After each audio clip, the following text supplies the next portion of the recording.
It says the mic is on. Let's see. Can't hear you, bud. Yeah, I tried the microphone again. Brandon Anderson is here. Yes, yes. So someone tell Ed Gould that he's got to re-sign into the new live stream video. He was the first one on the other side when I first tried to go live. See, it'll take the comments, but I can't go live until there you go. There he is. Weird to find, he says. I don't know why it doesn't work the first time. Like 90% of the time, I try to upload or go live and it doesn't go live. I had to start it all over again and delete the first one. All right, so in the thumbnail, I got a little piece of chart here from, I think this is from Izzy. Heat treat DRC. I don't know what DRC is. Something River Chart. D River Chart. I don't know. Gulf Coast Knapping is here. Got in early today. Hey, hey. Bushy's in the house. It's buffering already, says Ed Gould. Uh, about to bottle bop the 13th bottle, says Mike Mason. I see. What's this community board thing? XP. Interesting. I don't know. It does have these weird little symbols now in the chat. Number 2, number 1. I don't know what that is. Brian Olson says, Jake, I just finished the Obsidian Slab vid. Cool. I was just working on an Obsidian Slab. I think it's green gold or something, he says. But I didn't see any green. I didn't see any gold. Hey, Pat and Chippers. Hey, Scott Lauer's here. Awesome. Let's see. I'm going to start napping and I'll just check the chat once in a while. Yeah. So I got a piece of chart. Let's see if, yeah, I can't get the lighting to be perfect. So you're going to probably have that weird effect. Yeah. I'm going to get another camera. Yeah. Instead of trying to film it from my computer's camera, I want to get another camera. I already got a new camera phone. Yeah. And I'm paying for the second line on that one. Devin Pinnon is here. Yo, yo. Jim Main is here. Hello. Ross Wellman is here. Ross in the house. Yes, yes. Okay, this is a heat treat. This is going to be too easy for me. Yeah, because I'm supposed to do challenging stuff. Yeah, I'm not supposed to be having a relatively easy time of this. Nope, nope. Supposed to be difficult. Yes, right. Oh, it's so nice, though. The results are so nice when it's heat treated. Even when it's Texas chert and we don't know what it's going to be doing on the inside, what it is doing right now is not bad. So far, so good.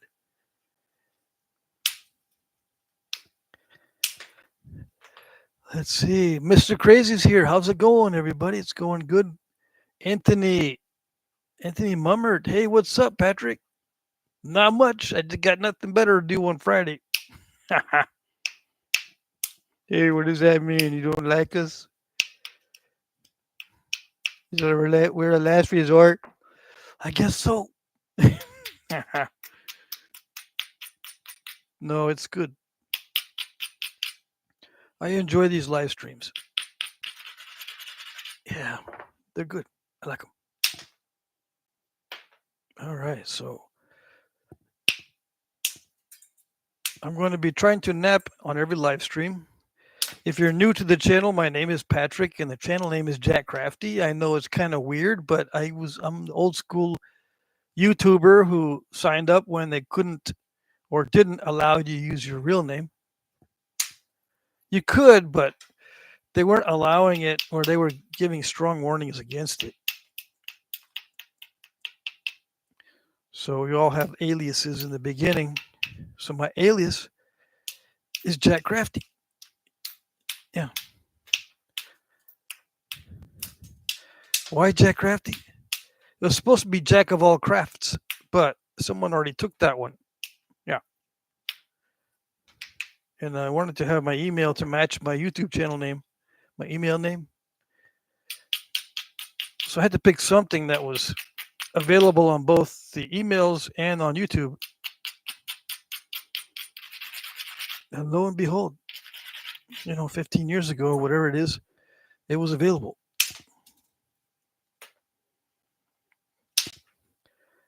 So I'm eliminating the cortex off of this thing. It's relatively easy. Yeah.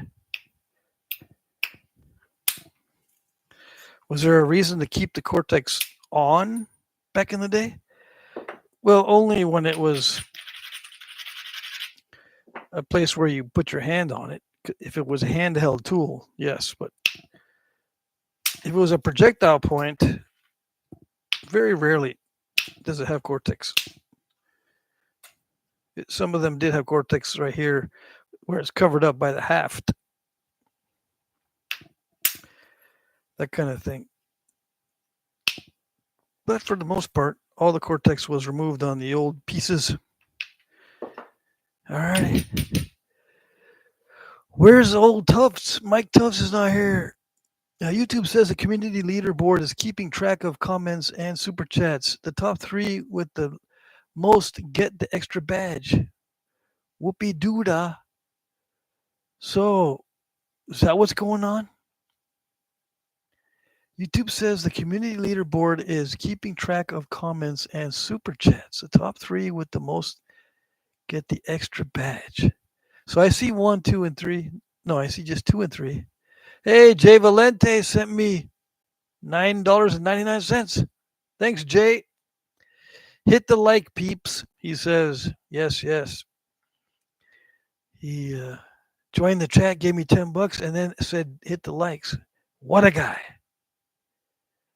Let me see here. I'm missing some of the chat. Let's see. Where's Jumpy? We missed him. He's earlier. This time, Louise the cat was sitting just relaxing when Jumpy came up to eat. And Louise says, it's him again. She looked at him like, staring at him. She had already finished munching on the cat food, and then Jumpy comes up. And then I'm sitting there with Louise and then Jumpy, and then Louise leaves, and I'm on my phone, and Jumpy's right there. I'm outside this time, and one of the neighbor's daughters or somebody walks by in front and goes, "It's a skunk!" Sitting right next to the guy on the steps. And my other neighbor, came out and says, "Yeah, they get used to you. The skunks get used to you." And he starts explaining to her that they're not afraid after a while. Now, Jumpy's still Jumpy. He still kind of gets jittery. Like, I can't move fast. I can't do any fast movements, or he'll just trying to scamper away to find a shelter somewhere. Like, he'll go under the porch, or he'll go around the house and kind of hide behind the corner. But everyone was all kind of tolerating each other today. And then when everyone left and I went back inside, I came back out to get some stuff from the shop, and there was Muddy eating some cat food. Yeah. But they didn't stick around. Muddy quickly went back to the backyard and started digging around in my garden. I have a like a raised flower bed, hardly has anything in it. Then I have like what I call a garden that has all the previous plants that my stepmother planted. But she planted them around the outside.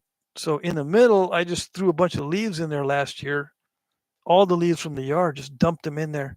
And now Muddy's digging around in the leaves, eating grubs or something.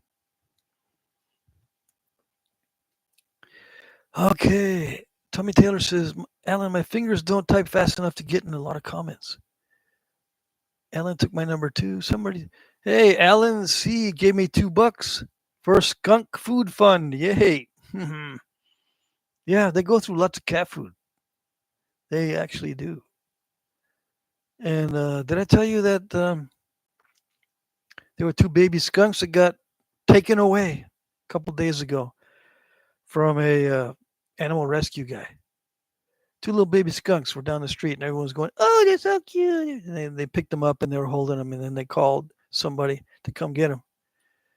Well, at first it was just only one, and I was wondering, what are they doing out front? Apparently, one of the baby skunks was in the middle of the road, right in front of my house, probably following the scent trail from the mom or something. Anyway, they called first the police department, and then the um, animal shelter guy. But it took a while for them to pick up the little babies. It was just one guy came over and says, "Yeah, I got little cages for them. I give them all kinds of fruits and whatever they like and stuff, and then release them when they get old enough to be on their own. Hopefully, he doesn't come back here and release them here." Let's see. Mike Mason says, "I think Jumpy gets jumped by other skunks on the regular. Yeah, maybe. I don't know." Ken Winton is here. Probably not too good to have the dog there. Yeah. But see, all the dogs are required to be on leashes when you walk them. And there's hardly any stray dogs. Their neighbors, see, I got 2 sets of neighbors that have dogs. This one over here on this side has a big dog. And she gets out and once every few months by accident. These over here, the little chihuahuas, they're afraid to go anywhere. So even if they get loose, they just go run back up on their porch and they just kind of wait for the neighbor to open the door, and they just dash right in. They don't wander around the neighborhood. And all the other neighbors that are close by me, they don't have dogs. The one down on the corner, let's see, yeah, down that way, 2 dogs, but they're always fenced in, or they got a big yard anyway. Jesse gave me $5. Thank you, thank you. The super chats are rolling in. Mary says, "Hello, gang. Hello, hello. Oh no, we could have seen baby skunks on your video." Yeah, right after I shot those videos, or not right after. I can't remember the timeline, but obviously it was after. Oh yeah, and I was trying to figure out why it wouldn't turn my videos into shorts. It just posted them vertically, like exactly how I don't want them posted on my channel. I'm trying to figure out. No, I want them to be short. If they're going to be like under 30 seconds, they need to be shorts. But there's no way to turn them into shorts after you've uploaded them. And they uploaded them exactly the way I didn't want them to. But I said, I'm just going to make do with what I got and just let it be. Because, I thought I was being clever that day with my new camera phone, and just snuck out and shot some video of the 2 skunks that come around during the daylight hours. There's a lot more that come around at night after sundown. There's like 5 other ones that come around after sundown. They quickly dispatch any food left over. Plus, I throw out chicken bones from my when I boil whole chickens to make soup. I do that like twice a week. I throw out all the boiled bones, and they're soft enough that they get all eaten up, except for maybe little scraps. Hey, Tommy Taylor gave me $5. Skunk bail for the babies that got arrested. Yeah. I think there might be more because there was only 2 that got adopted by the animal rescue. Right? There's got to be more. There was at least 2 pregnant skunks because they were so fat. They were coming around. There's got to be more. So we'll see if there's more and I can catch them on video. I'll catch them on video. Let's see. Alan Cole says it's dinner time on the West Coast, so I'll be face snapping steak and eggs. Yeah. Okay. For those of you who don't know, and I didn't know this, but baby skunks don't spray, right? I thought they had scent glands already, but apparently they're not operational until later.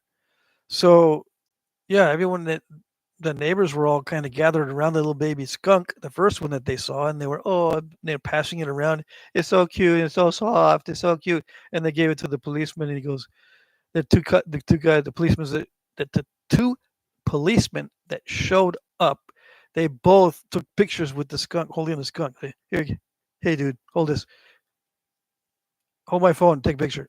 So I took a picture, and then they did the other thing. They swapped, and I'm looking and I'm saying, this is a selfie opportunity. So I went down there and I look at the baby skunk, and it's like, and they put him down, and immediately he starts to stomp on the ground. I'm ticked off. I'm ticked. And then I pick him back up, and they were all excited, like they'd never seen a skunk before. Uh, Mary says they are cute, but they're not going to be happy sooner or later. Yeah, I know. They get cranky later on. Jay says, "Hey, Ken and Bushy, you know I never actually tried Abbott's. We're talking about Abbott's. I'll be at Abbott's in Noank in 2 weeks," says Bushy. What is that? Must be a restaurant. Bushy says, "Jay, we like Abbott's. You can feed huge striped bass on the dock." Oh, okay. This is a park or something. Yeah, where you go fishing. All right. What did I do with my indirect percussion stuff? Okay, so I was first bopping with the 6 ounce bopper on heat treated shirt. Now I'm going to switch over since it's pretty well unturtlebacked or deturtlebacked. I am going to start the indirect percussion while I continue with the discussion. Yeah, if I'm able to. Man, I was having a hard time speaking just a few seconds ago. Too many things all at once. Too many ideas all at one time. Got me all mixed up. Talking about skunks. Yeah, I've never seen so many. This town is full of them. It's actually a village. This village is full of them.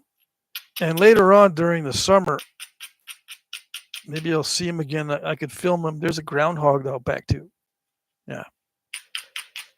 I like watching those guys. They're funny.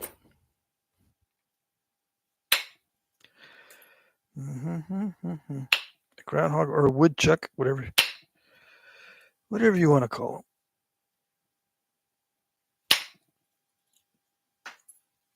Yeah, so I have a hill behind my house. The neighbor has a hill behind their house. That neighbor has a hill, except this neighbor's fancy. They got grapes on their hill. It's terraced, and they've got like 3 rows of grapevines. But me and the neighbor on that side, we just got woods, and I'm working on piling up a bunch of brush to make a brush pile to attract even more wildlife. Yes, indeed. Instead of bringing my brush to the recycle center, I'm going to start making a big old brush pile. Yes, yes. See what I can attract back there. Hopefully they don't fight over it. But it's going to be a big old brush pile, so maybe they'll have room enough for everybody. Yeah. We'll see what happens. There's already a skunk den in the side of the hill that got excavated last year, or maybe about 6 months ago, which was last year. But well, it got excavated just before the winter time. See, that's so nice when it does that. It only does that when it's heat treated. Well, not only, but with so little effort as far as the amount of force required. Anyway, there is a skunk den back there that's been excavated before the winter. So, and I know that the skunk that lived there, I don't know which one it was. I wasn't paying attention to the fur pattern at that time. Yeah, you could tell that one was living there from the tracks. The tracks would go in and out of the little den. Whenever it snowed, I could tell that there was some fresh tracks, and aha, there's something actually living in that. And in the wintertime, you can see all the different animals that come by. You know, you can see their tracks. I mean, you can tell what animals have come by. Yep, there's foxes, possums, skunks, rabbits, squirrels. What else did I see? Various birds, crows, especially leave the big old tracks.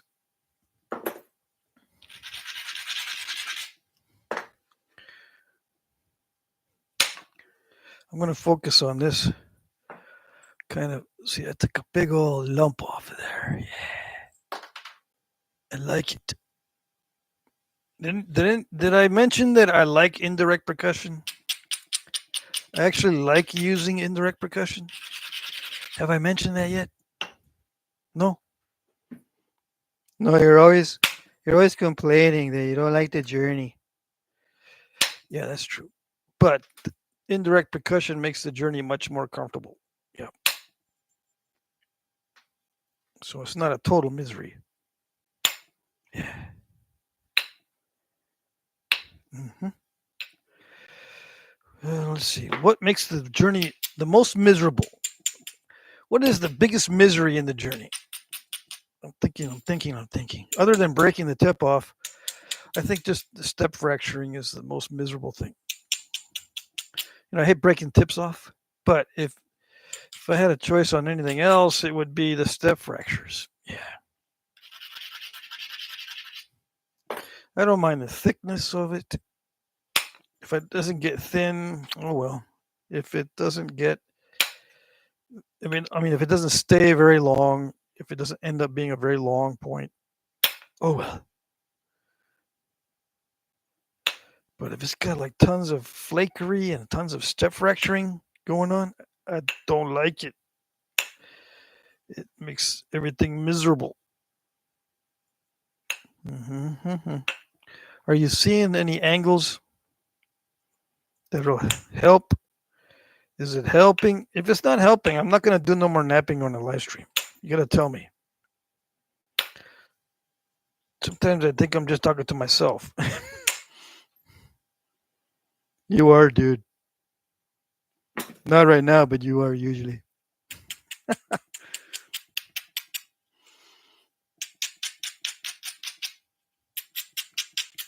All right, so I can go forever on this stuff. I can just keep removing little bitty flakes. Just keep removing little bitty flakes. But I need to see what's going on in the chat. See, because sometimes people ask me questions. Yeah. Like Smallzilla, he'll say, Patrick, I got a question for you. Yeah, what is it? Why are you so stupid? He doesn't ask me that. I'm just joking. Come on. It's not a joke, dude. You should answer that question. All right. See, if I knew that, I wouldn't be stupid no more. Yeah. Because I try to fix it, but I don't know why. I don't know what's going on. Just like in the Flintknapping. If I don't know what's going on or why I do it, I can't fix it.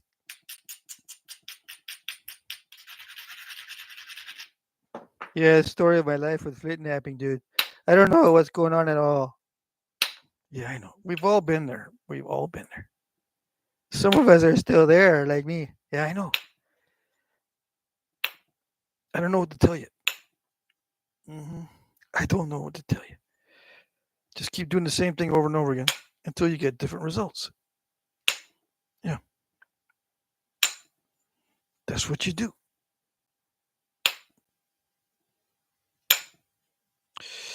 Oh, yeah, it's starting to get a little too thin to be casually napping on it. I got to be very, very careful, or I'll install some step fracturings. All right, so that's it for that one. I've got some Knife River Flint. Yes, I do. You thought I put this away forever, huh? No, I still got it. All right, so what did I miss? 15 minutes of the chat. Okay, I saw the entrance of Ross Wellman and Mary. What happened with 500 hairs got loose on Main Street? The police had to comb the area. Okay, that's funny. Where do mice park their boats? At the Hickory Dickory Dock. Yeah. Okay, is Abbott's Lobster House near Mystic, Connecticut? Oh, I see. Uh, Say, hey Ken, Bushy, you know I've never actually tried Abbott's. Okay, I read that one, so I'm okay. I know where I am now. Uh, let's see here. Mike Mason says skunks do everything they can not to spray. They only have 3 shots, and it takes a while to replenish. Yeah, I've heard it takes up to 5 days to get a new supply. A new supply. Yeah. But I only occasionally smell that one of the skunks sprayed somebody. It's I'll smell that maybe once every couple of weeks. That's it. And there are at least 5 skunks here every day. Yeah, so they don't spray very often. Ralph says, "Hello, Patrick and the gang. Oh yes, lots of talk about those beautiful pet skunks. Yeah.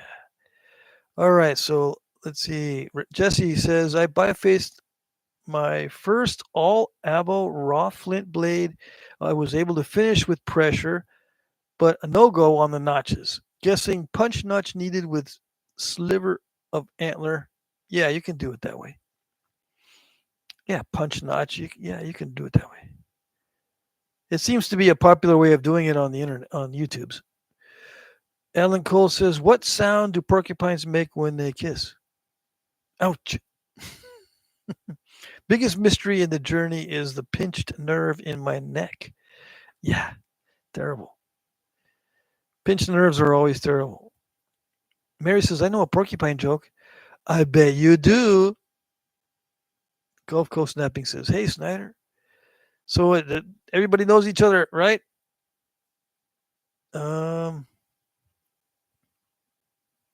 Jesse says, I hope you feel better soon. It's tendonitis from napping all that raw Onondaga and quartzite.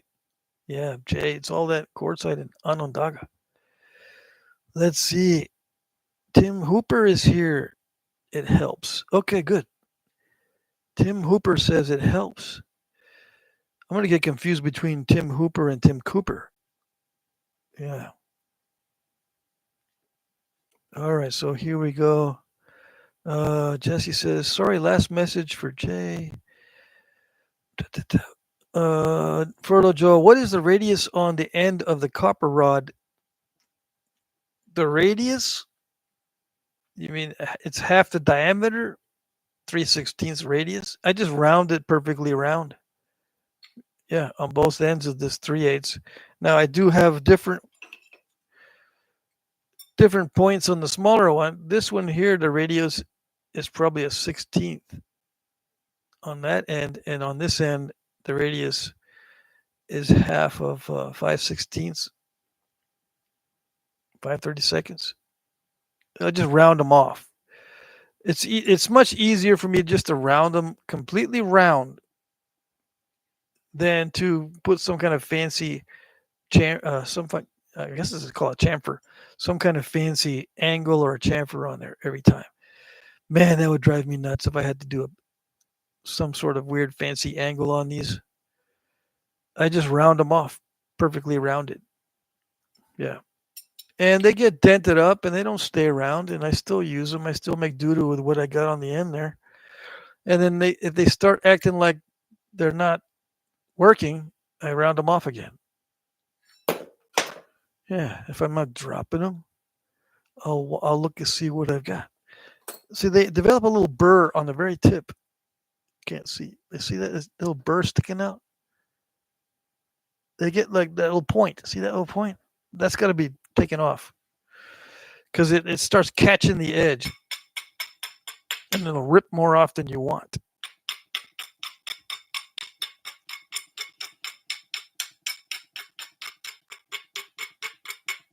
That's just what I do, right? You can do all kinds of things with these tips, and they probably did that back in the day too with their tools. They changed the contours of these things to experiment with, and when they come up with something they like, they just keep that.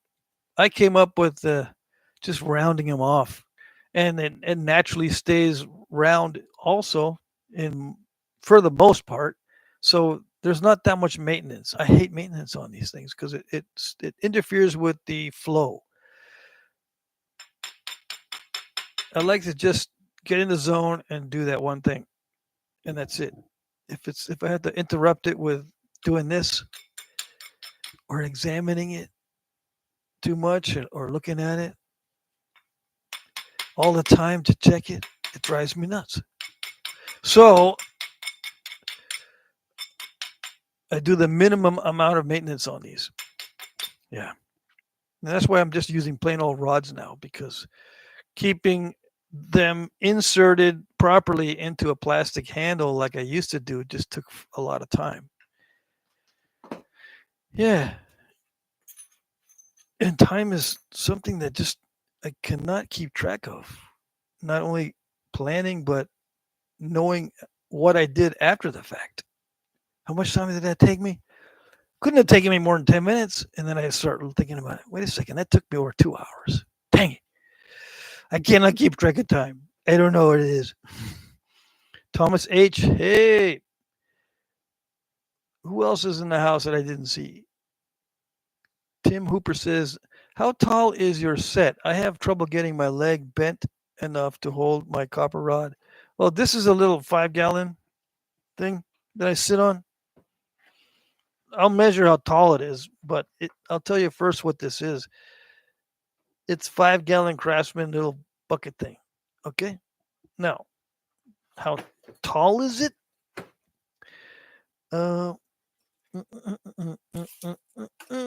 It's 11. The item itself, I can't see it. 10 and a half.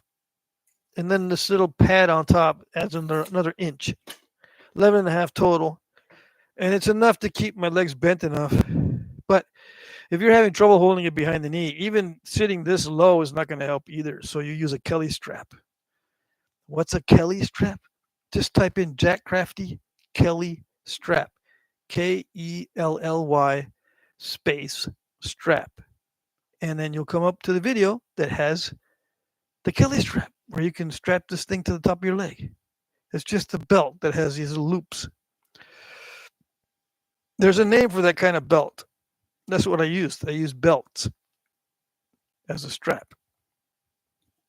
They used to come with all the kids' clothing, the shorts that we would buy for the kids, the boys. They would just wear the shorts. They hated the belt. So hey, Dad, what do we do with this? I can use it. Give the belts to me, and I'll use it, and I'll demonstrate it in the video what to do with the indirect percussion stick. What? Never mind. I do my own video stuff. You know what's going on as far as that goes. What's the difference between a Porsche and a porcupine? With a Porsche, the pricks are on the inside. Dang it, Mary. Mm-hmm. Hello, R. Snyder. Okay, let's see. Mike Mason says most spray smells is just urine. No, it's not. I hate to tell you, their urine doesn't smell at all. They do the urine all around my backyard. I don't smell them at all. I can only smell them if they're fighting each other and a little bit of spray gets out, or a dog comes by and messes with them, and then they spray the dog. Or I smell it from it's coming from down the street. I can smell someone must have run over a skunk, or there was a big fight with a person or an animal. Yeah. Fertile Joe says, Tim, I use a Kelly strap and put the rod on the top of my leg. Yes. Ralph says, every one of Gulf Coast's videos have the cop cars sounds. I didn't notice that. Interesting. Let's see. What's the ballistics of the copper rod? Yeah. Let's do a video on the ballistics of the copper rod, right? Cool. No. I'm sorry. Sorry, but not sorry. Ed Gould says, I got about an inch ball of What is this? Porky guide hairs? Or porcupine guide hairs. Okay, so you've got some porcupine guide hairs if anyone needs any. I don't know what they're used for. What's the ballistics? Yeah. Um, Jesse says, Jay had a good live.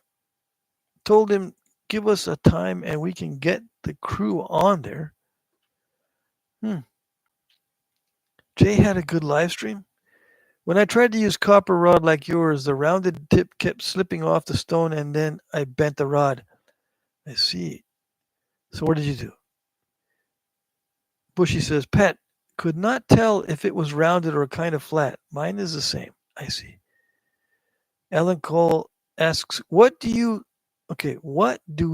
give a dog with a fever? Mustard. It's the best thing for a hot dog. Best thing for a hot dog. Yeah, okay. Mr. Cole is on a roll. Yes, he is, says Mary.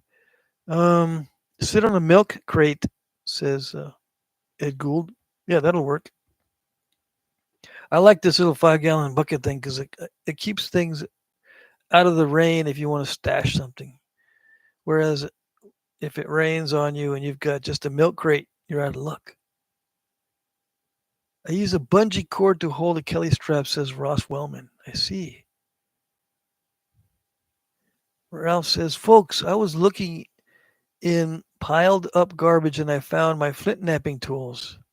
Dang it. Finally, the only things I'm missing is the set of crafty indirect rods and the black mallet. Oh, and the copper boppers. That's the only things you're missing is everything? Skunks will fight to the death and not spray each other. That's still wrong. Maybe yours do that, but they've sprayed each other here. Yes.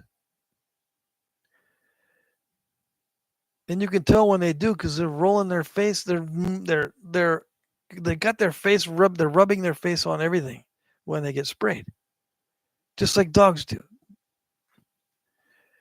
Yeah, the skunks have very good aim. Actually, they'll get you right in the face. Let's see. Mike Mason says, told an arrowhead hunting enthusiast about your channel today. They wrote down the channel name. Yes. Thank you. Excellent idea. Yeah. Jesse says, let me know if you need rods. I can send you steel, aluminum, and copper one. There you go. Mike Mason says, a lot of good stuff in the garbage. Yeah. If you're a dumpster diver, you can get Flintknapping stuff for free. Flintknapping tool materials for free. Let's see. Mike Mason says, I'm telling you, skunks are honorable. Yeah, I suppose. But they still fight. I mean, there's a couple around here that are pretty vicious. I can tell because they'll actually wake me up at night. They're so loud with their squeaks. They'll squeal like little pigs. Ron is here. Howdy, everybody. Ralph says, thanks, Jesse. Yep. Jesse's generous with the tools. Okay, so let's try to do some Knife River flinting. And knock off the nasty areas. Yeah, there was a crack in that one. And that big old area near the tip of this one. This is going to be the tip, probably, if it doesn't break off. I got to be very gentle, very careful. Okay. Gets me nervous. I don't want to hit it. That's why it's not chipping. Okay, so it does chip. It just doesn't want to chip in that one area, of course, because it wants me to really, really hit it hard. And I don't want to. Nope. So I'm using the small flaker. Here it is again. I'm too far down to the bottom of the screen. Yes? No? A little bit better. Ooh, that one hurt my finger. Yeah, be careful to keep your fingers out of the way of the indirect percussion rod. I've only been doing this for years and I still don't get it. Uh-oh. Yeah, this piece has some cracks in it. Existing either incipients or natural weathering cracks. All right. Let's see. Some people say, isn't Knife River Flint really, really easy to nap? I mean, is it great stuff? I heard it was awesome and tremendous and fantastic and wonderful and beautiful. Yeah, I heard that too. But it's, it's just like any other high grade raw. Yeah. Except it has a tendency to be very cracked, which is not that great. There are better raw cherts and flints than this. But as far as when you take everything into account, the color, the way it naps very well. It's a high grade raw in many cases. Some cases it really is not good. And the flake scars are very distinct.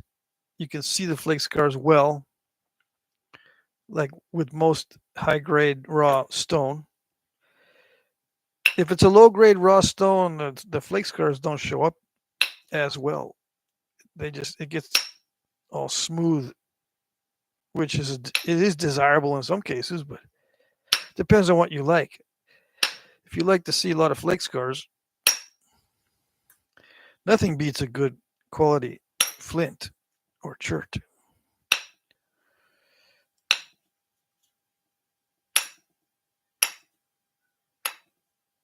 But if you're doing something like a Folsom, and you can, get that flute done, the smoother they are, the better they look, I think. I don't know.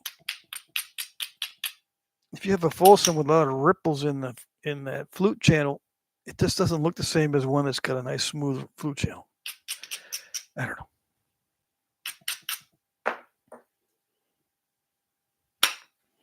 I'm not an expert on those anyway. I used to try to make them when I first started napping, believe it or not.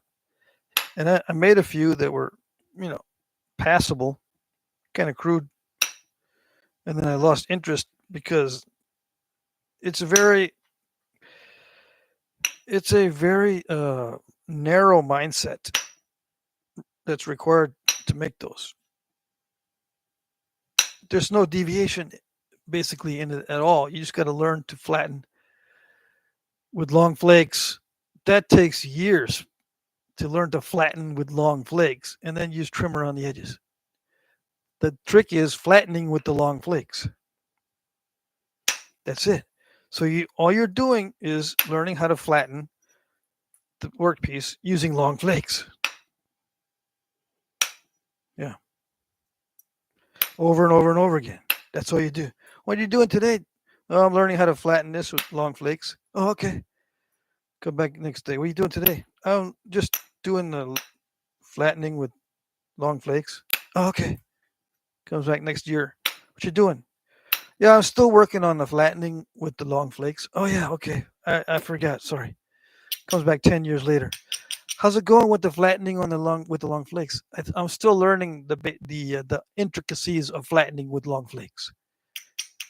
That's how you spend your life napping Folsom points. Yeah. It's not much different than someone that's just going to do random every day. Random now, random a week from now, random a year from now, and random 10 years from now. Same thing. Well, at least with random, you've got some variety. Yeah. Right? You don't have to do exactly the same every time. You can even make your stuff a little bit different. Yeah. Oh, you got serrations this time? Yeah, I got serrations this time. You put like 3 notches instead of 2 notches? Yeah. It's not the same every time, No, it's not. Sometimes there's a concave base. Sometimes there's a convex base. Yeah, see, I'll change it up a little bit because it's random.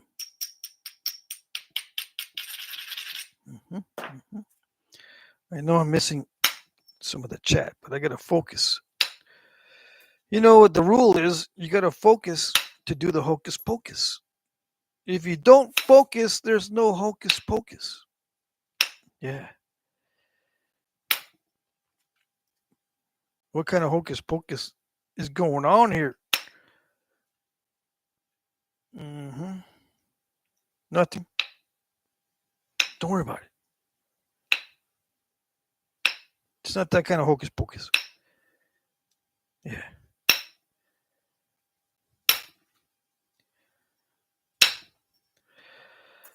It's kind of crunchy up here near the tip. See that? I'm trying not to crunchify it. Yeah, but it's not cooperating. Let's see. Dwayne Griffin's here. Hey, I missed your entrance. Hey, Patrick, whenever you're napping obsidian or glass, do you worry about small flakes getting into your eyes? Yes, always. And as soon as I get one in my eye, because I get one in my eye, like if I'm napping obsidian only, I get a flake in my eye every other day. So if let's say that I napped every day. With that, I would get a flake in my eye every other day. And immediately I get up and I wash it out. Now, is it a big flake? No, it's never a big flake, but I can tell when there's something irritating my eye. I immediately get up and rinse it out until there's no irritation. Yeah, I get flakes in my eyes all the time. And dust, I can tell when I have some dust in my eye. It's not flakes, but it's dust. And it's just the feeling that it's kind of fuzzy. So I rinse it out. I get up and I go rinse it out. I spray it with the sink hose thing. The sink hose thingy. Yeah. I've gotten lots of flakes in my eyes. Just, I don't let them sit there.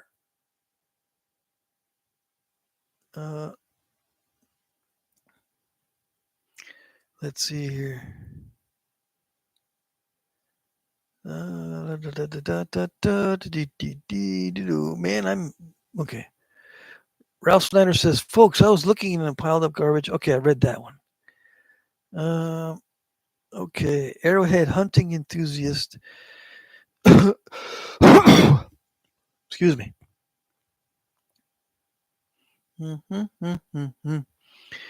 Hey, Ron. Jesse says, hi. Why do French eat snails? They don't like fast food. Home Depot has 5-gallon buckets with the spinning seat on the top. Yeah, those work too. They're kind of high though for holding these rods behind your knee. That bucket with a seat on top is too high. Killer Cork, hey, what did I miss? I missed you like 6 minutes ago. Hey everyone, I'm out running some errands, so I'll be popping in and out or popping in when I can. Okay. Ralph says, I found 3 slabs of heated Brazilian agate, 2 slabs of flint ridge, and some assorted spalls of obsidian and Indiana hornstone. I also have some toilet porcelain. Awesome. Where did you find it? So-called find. Did you go to a napping? Dwayne Griffin says, hey, Patrick, whenever you're napping obsidian glass, yes, okay, I answered that one. Mac Bales is here. Howdy. Let's see. Why do cows have hooves instead of feet? Because they lactose. Jimmy Potts. Good one, Alan Cole. Yes. Bill Hansen says, hi, Max. Who's Max? Or Mac? It's Mac, right? Ralph says, I might start napping some hunting points first, just to warm up. It's been 10 years since I napped anything. I'm very excited. Ralph Snyder, you haven't napped anything in 10 years and you've been watching videos and participating in the chat and buying stuff from the auctions, but you haven't been napping?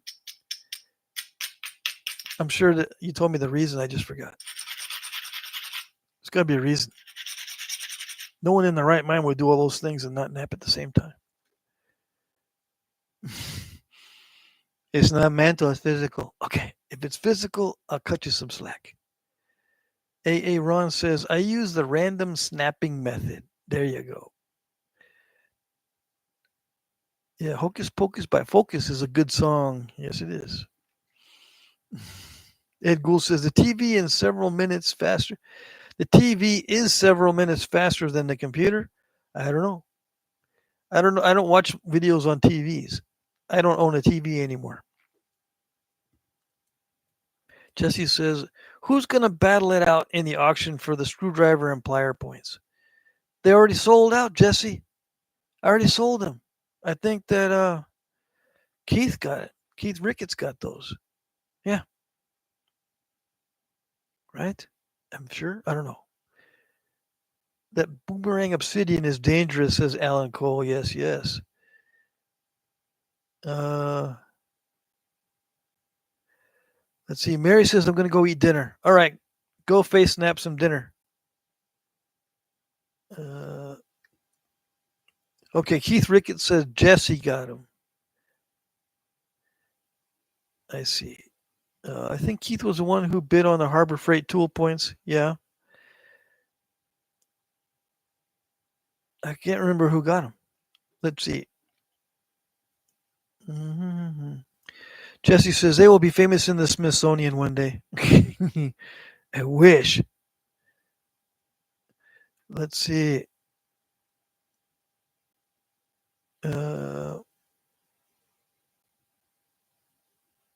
Yeah, just Keith did get him. Okay.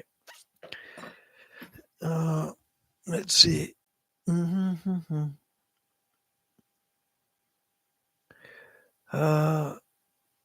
Alan Cole says he's face snapping and typing. Jesse says, I missed the last auction. Was out of town. No signal. Oh, dang. Just too many hobbies, says Ralph. Okay. Ed Gould says, my old napping buddy George Stewart from Colorado had points in the Smithsonian and several other places. Wow. Andrew says, Jesus loves you. Andrew, are you new? You don't know us too well. We talk about Flintknapping, not religion or politics. Ross, to my house. Miguel is here. Hey, how's it going? Listening in bed so I don't find it strange if I eventually sleep. Oh, I won't find it strange. Greetings to everybody. Miguel is from Spain, I believe.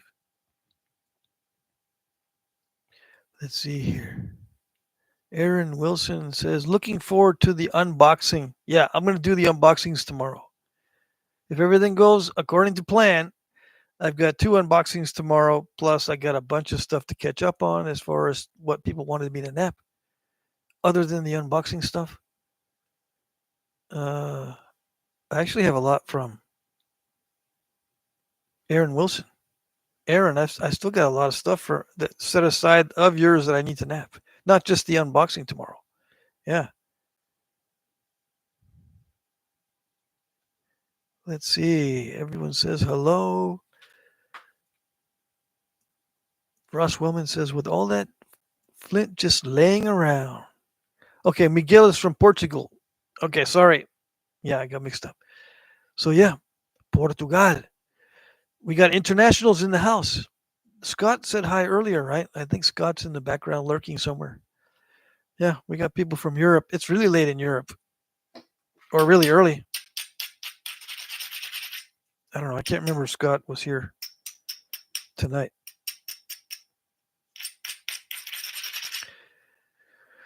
See if it's 5 hours difference. Yeah, it's still nighttime. It's not morning yet over there. Okay.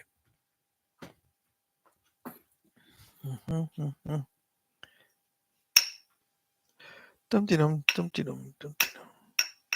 So I'm gonna try to nap some more of this Knife River Flint. Okay, so don't interrupt me. Yeah.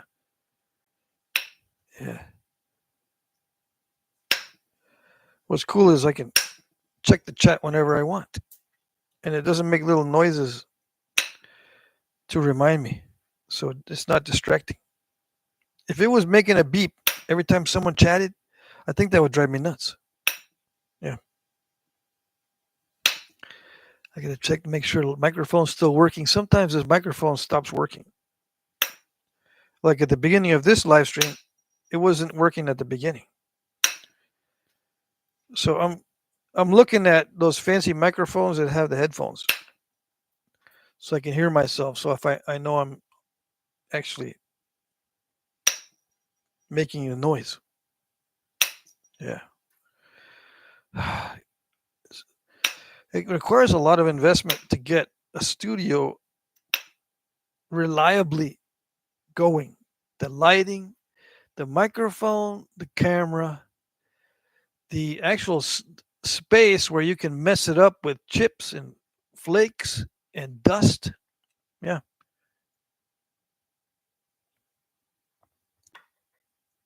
I gotta have Mr. Piggles and that kind of stuff. And my on-air sign and all kinds of stuff to decorate the studio with. Yeah. So it's an investment. If I want to improve the presentation. Yeah. I'm finding more and more as I slowly plod along in the video making arena that it's the presentation, not the content, that matters more. That matters the most. It's the presentation that matters the most, not the content. I've seen videos that have content that is terrible, but hundreds of thousands of views. It's because the presentation is professional. Professional presentation prevents poor performance. Yeah. I got to work on the professional presentation. I know it's going to be hard. Okay. Yeah. Yeah. Because you're the opposite of professional. You know, you're just goof. You're just goofy. You're just a goof. Yeah, I know. We'll see what happens. You never know. My presentation could, my content could probably go down the tubes as long as my presentation is professional. I'll probably get more views. Yeah. If I want to make more money at this, do I want to make more money at YouTube videos? See, I've been tossing that idea back and forth for years. Do I really want to make a lot of money with the YouTube videos? I don't know. Because then it's a whole different ballgame, a different mindset. Right now, I'm just concerned with the content. If I had to worry about the presentation, that's a whole different ballgame. It wouldn't even be the same experience for me. Not that that would be a bad thing. It's just a whole learning curve. And I just got an offer to do affiliate. I didn't get an offer. I got a reminder. You know, you're a partner in YouTube. You know, come on, do affiliate marketing and do a partnership with these other companies and get all kinds of ads that you can get paid for, and you can just sell shaving cream or something like that. Dang it! I am not gonna do it. I am not gonna do it. No, no, no. Yeah.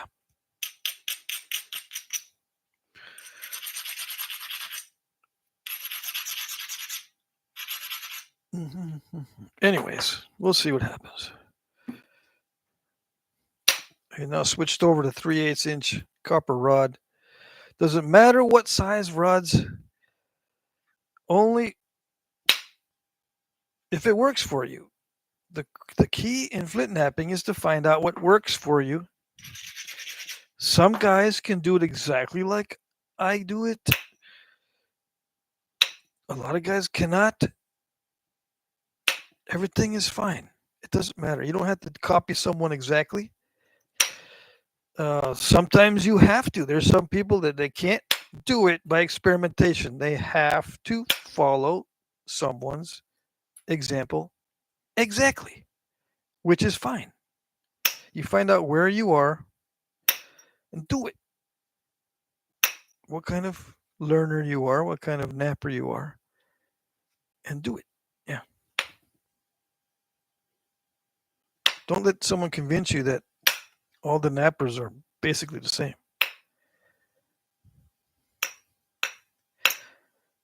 Why would someone convince you to do that? That's stupid. Well, when you look at archaeological texts, they assume the nappers are all the same. Because they don't say stuff like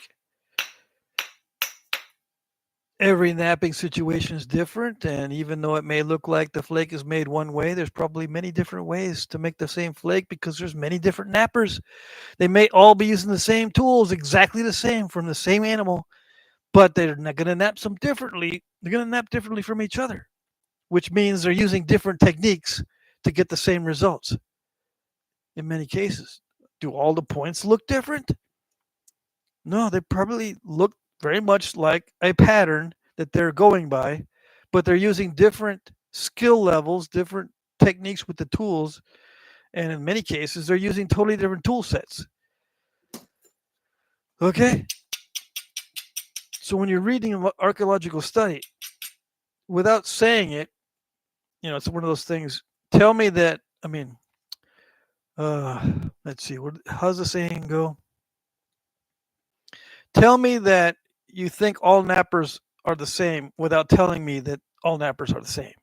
Yeah, that's what they're doing. They're telling you that all nappers are the same without actually saying it. By telling you that this particular tool leaves this kind of mark, this particular culture had this kind of flake because everyone was the same skill level, but to make this kind of flake.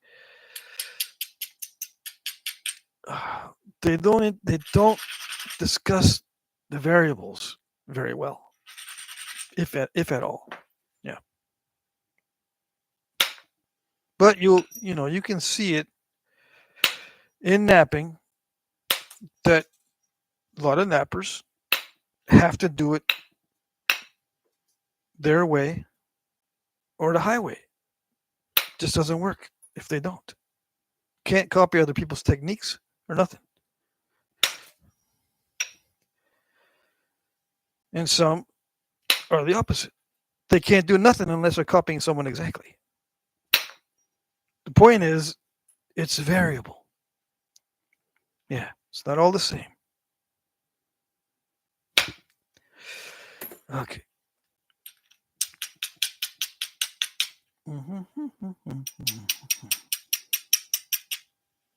I'm trying to get this symmetrized and thinned down, but it has challenges. I cannot hit really, really hard because this middle part on the other side is, it could snap right across there easily. So I have to be very careful, which means I got to take off smaller flakes than I would normally take off, which leads to lumps like this. Okay, I'm switching it on myself and I can't do it. See that lump right there? I'm having a hard time removing it because of the fact that it's thin here. I don't want to hit too hard and break it right there. Okay? All right. Henry Torres is here. Where did I miss?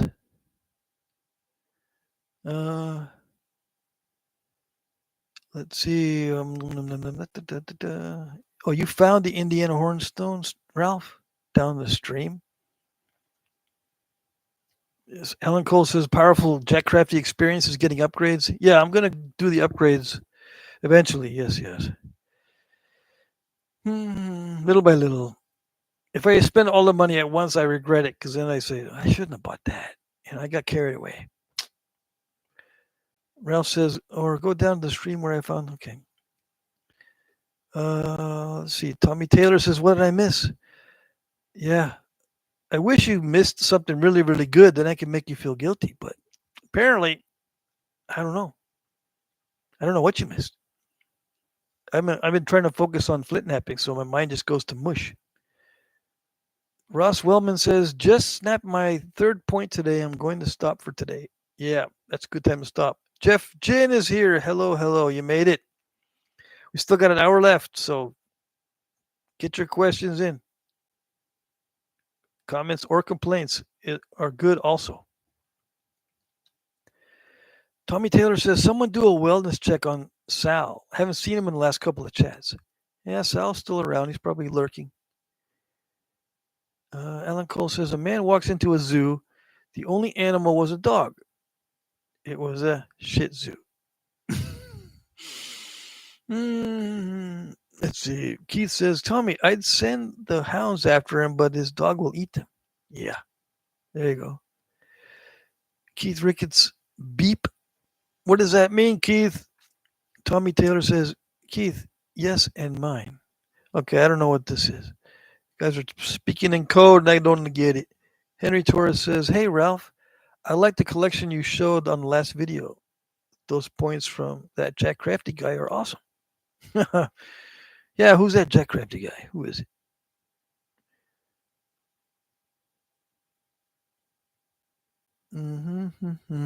Yeah, Ralph, thanks for the shout out, by the way. He did a video with some of my points. Yeah, thank you, thank you. I don't want to seem ungrateful by skipping over these comments. Be careful using the wife's turkey roaster for cooking rocks. Happy wife, happy life. Yeah, that is true. I mean, about the roaster. Now, happy wife, happy life. I don't know. Depends on what makes her happy. If your misery is what makes her happy, then I don't know. Mike says, how can so many varieties of nap points be found? And the assumption is they all use the same method. Such density. Yeah. Yep. They don't discuss different methods. So it's implying that they use the same method.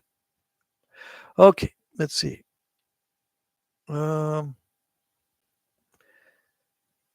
Jesse says, dang, sorry you broke your points, Ross. It happens in multiples sometimes. Yeah. Hey, Red Eyed Patriot is in the house. Raise hell and eat cornbread, says Red Eye. Mike Mason says, Ross, Keith can fix it. Justin Cornelis is here. Dang, late again. Evening, everybody. Yeah, Justin is in the house. Let's see who else we have in the house that I missed. What do you call a shaving? What do you call shaving a crazy sheep? Sheer madness. hmm Ralph says, I know, right? That's Jcraft guy. That Jcraft guy is damn good at the napping. That's funny. Keith Ricketts gave me $5. Marbles are better than points. Prove me wrong. Marbles, yeah, you can gamble with marbles. You can, and you can play gambling games with marbles. You can't. Well, I don't know. Can you play gambling games by tossing arrowheads and stuff? Maybe you can. Something I don't know about. Tommy Taylor says I made it to number 3 on the chat, and Jesse knocked me down to number 4. Jesse says I'm a 0. Red Eye Patriot says I'm a 0. I'm getting these names mixed up here. Uh, let's see. Okay, let me try to get caught up here. Alan Cole says I'll check on Sal. Okay.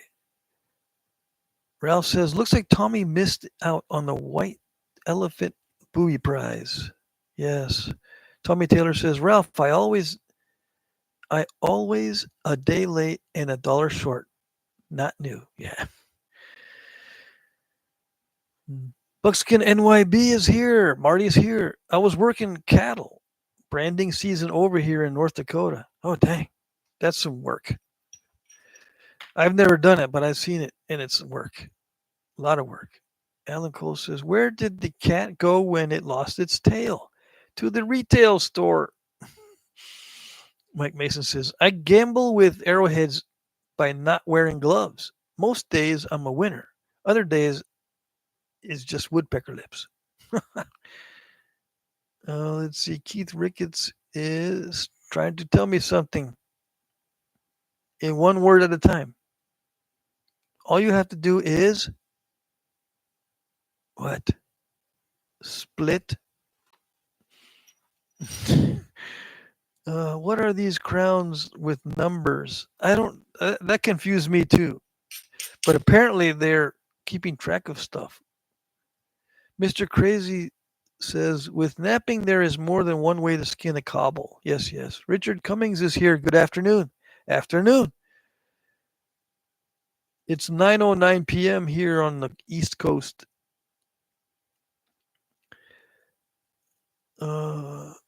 I'm in Vermont. I consider it the East Coast. It's not really, dude. Yeah, I know. Just shut up. Alan Cole says, "Where do you find a dog with no legs? Where you left it?" Let's see. Um, Richard Cummings says, "I'm in California." Okay, it's still early where you are. Yes. Frodo Joe says, "Why was the sedimentary rock collection so cheap?" Because it was on shale.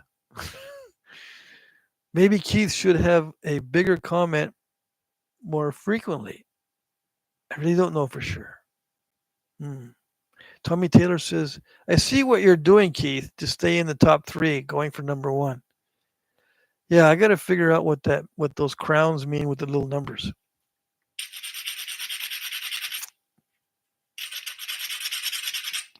Michael should be able to tell me. Red-eyed Patriot. You should be able. What are those crowns with the numbers? I don't even know what that is. They were talking about that earlier, and I was just saying, okay. I don't know what it is.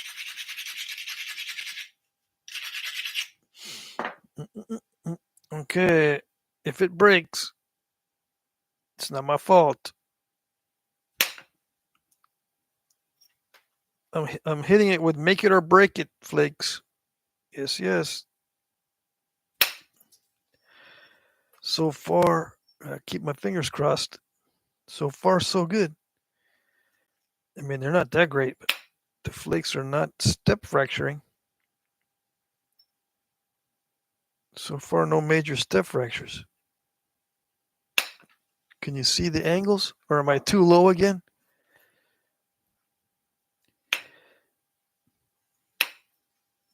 You can use your angulometer. It does it automatically. You don't have to keep watching. Yeah.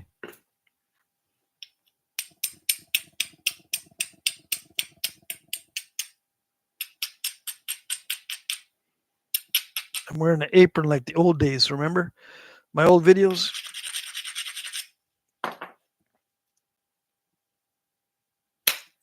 Did it do it? Ooh, it's doing it.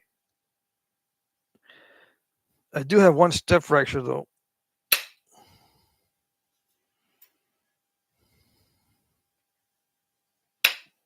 Oh, I got that number 2 step fracture. Dang it.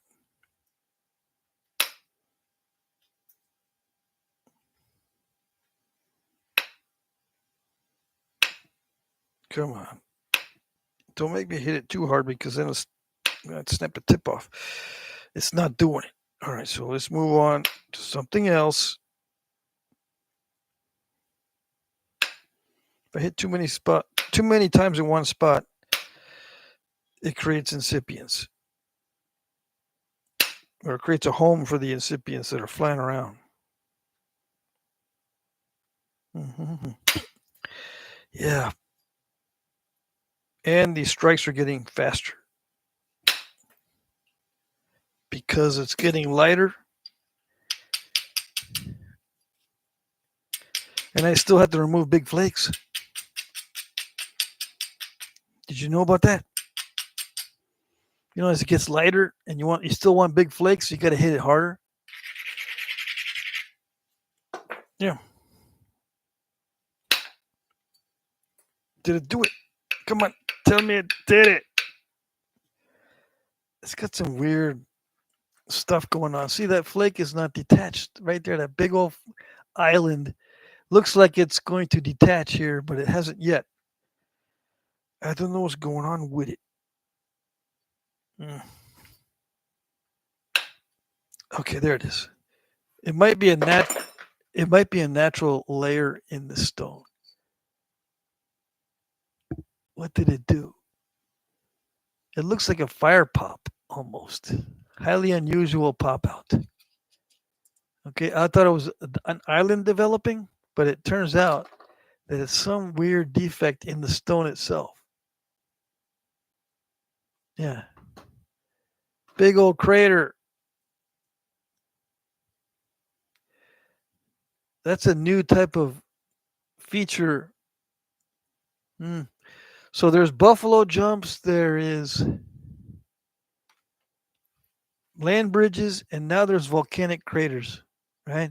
But I don't think I'll get very many of these. That was a strange pop out. Yeah, very strange. Hmm. So is it too thin now? No, but I'm going to have to lose some length to take the curve out because now it's curved. See that? It's curved now. Mm-hmm. Let me see here. What are you napping? This is, you know what this is, Marty. This is Knife River Flint. Yes, it is. Unless you're saying, what are you napping?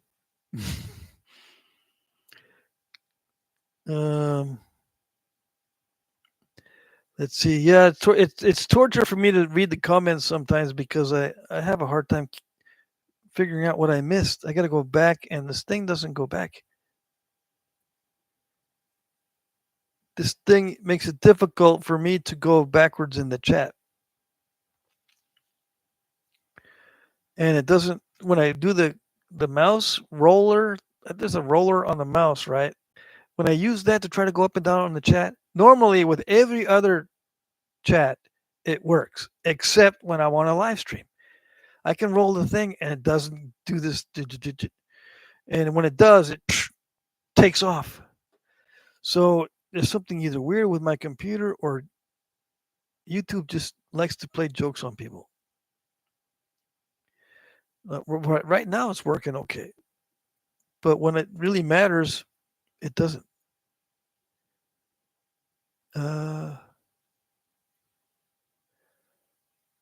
Okay, let's see. I think Michael says these crown things, I think it's to encourage comments. Yeah, could be so. Alan Cole says, why is a bee's hair always sticky? Because it uses a honeycomb. Yes, yeah. Scott was here earlier, says Tommy Taylor. Okay. Mary says, it's a game who has the most points supporting the channel. Okay, I see. So it's a game between these crowns, these guys with the crowns. They're some of the first ones who signed in. Let's see, Mike. You mean encourage the torture of Patrick reading the comments? Yeah, the crown guys are gonna torture me.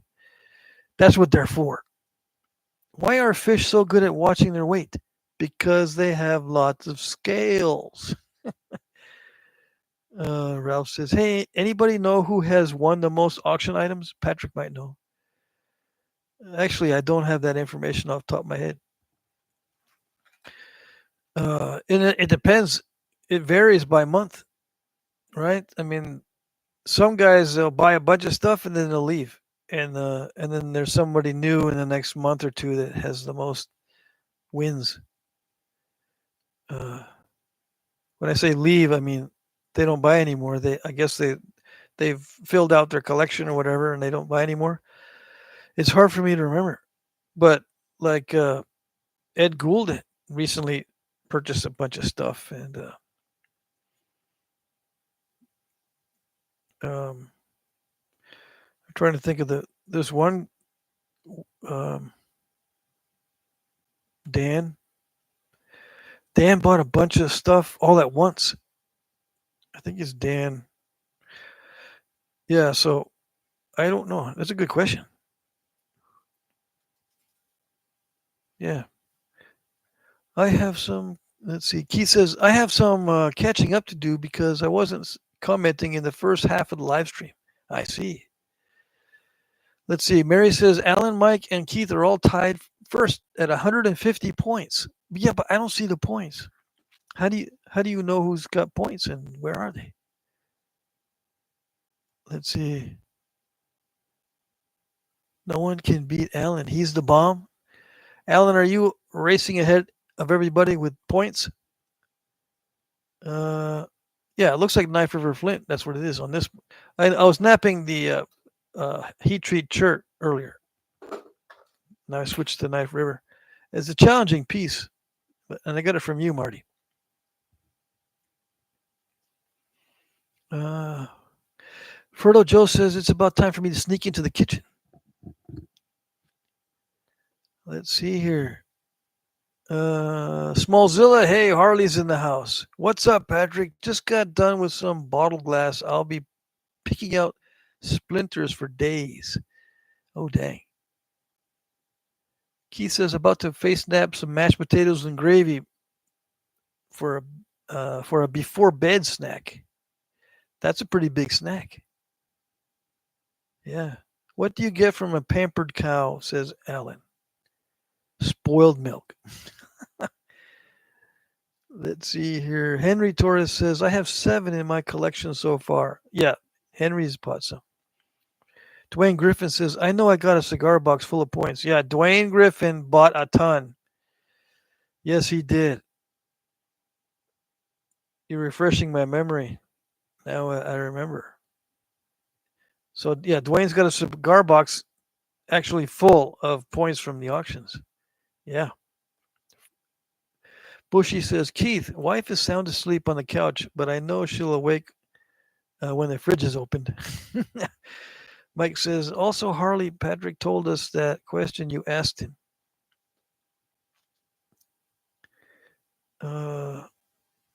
Let's see here. What question did I ask? Harley says, that Scott's Bluff from the last auction still gets to me. I missed a bid and didn't get it. Oh, I see. I can make another one. Yeah. Yeah, you were the second highest bid on that Scott's Bluff. Yep. Mary Como says, click on the crown. Yeah, try to click in on that.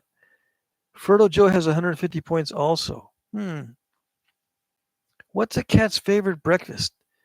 Mice Krispies. Let's see, Tommy, how did I get points? By posting here? I think that's how you get points. Smallzilla says, I also got a 40-pound box that's a mix of Mookite, Flint Ridge, and Tiger Chert from a buddy. Any tips for those materials from your experience? A mix of Mookite, Flint Ridge, and Tiger Chert. I assume they're all heat treated, right? If they are, then they'll be nice to nap. The only advice I have is to be very careful, because if there's slabs, it's not going to be easy.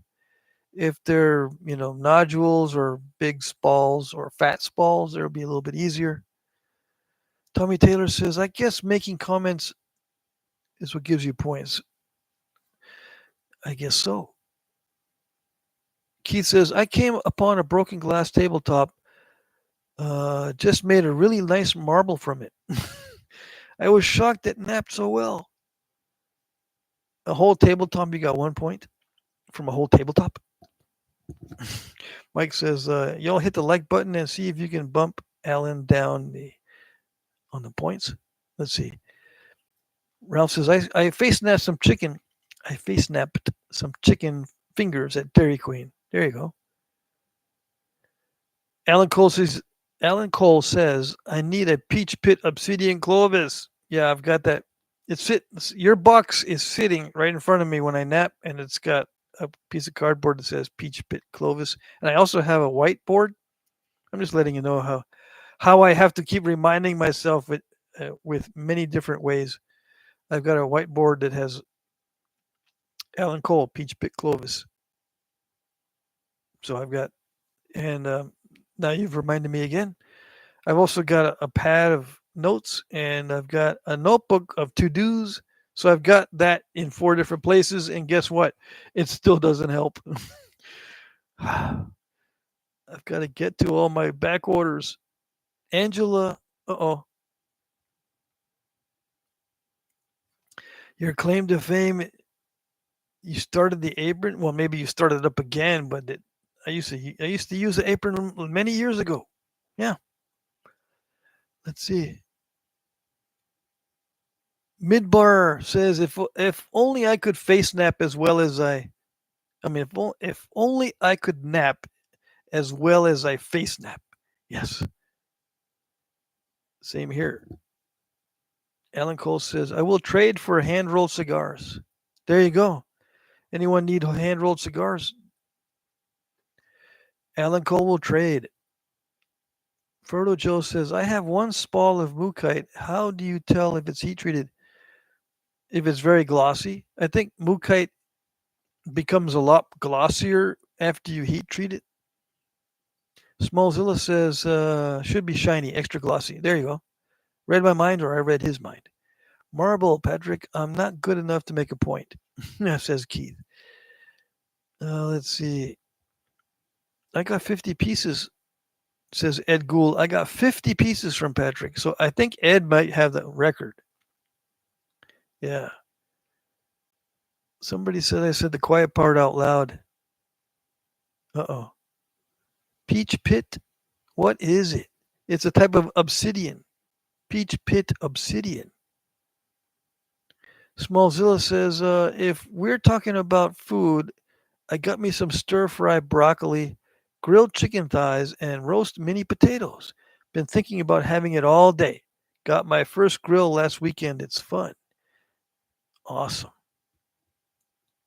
Alan Cole says, Ralph, hopefully Patrick will show it before he sends it. Yeah, I can, if I remember, I'll do it on video. Because Clovis out of obsidian is relatively simple compared to Clovis out of snap and half-ish chert.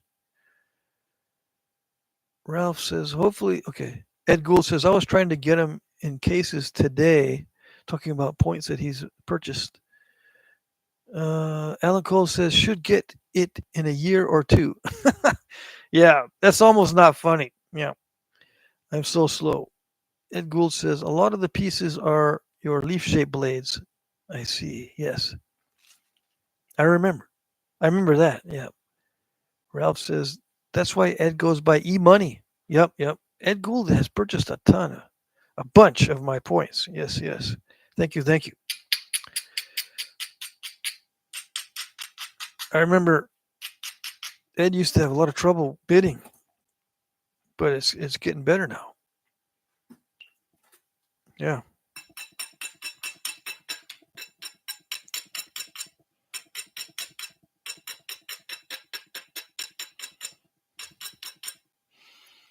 So a lot of times on these live streams, a lot of times on these live streams, it's advantageous for you guys to tell where you're from. That way, new nappers that are lurking, they'll go, hey, there's somebody in my state.